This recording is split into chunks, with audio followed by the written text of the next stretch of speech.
Okay, Assalamualaikum. Hari ini saya akan tunjuk cara-cara untuk buat hot latte. Okey, yang pertama, masukkan serbuk kopi 18 gram ke dalam portafilter.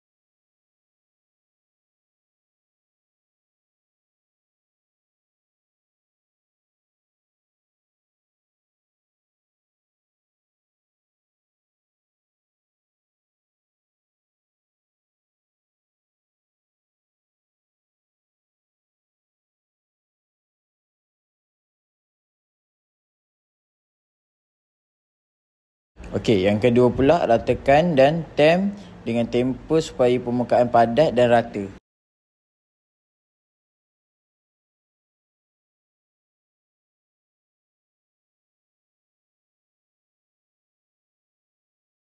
Yang ketiga pula, pasang portafilter pada mesin. Okey, yang keempat pula, tekan butang untuk extract espresso 2 shot. Ambil masa 25 saat ke 30 saat.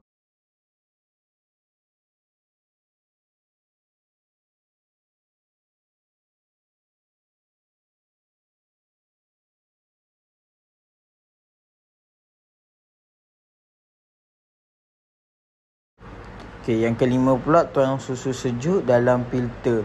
Lebih kurang 1,5.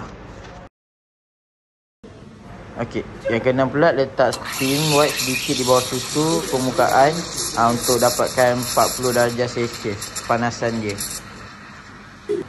Okey, yang ketujuh pula, ketuk dan pusing-pusingkan filter untuk ratakan buih susu.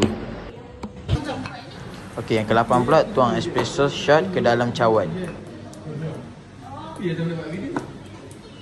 Okey, yang ke-9 pula, tuangkan susu buih perlahan-lahan ke tengah cawan.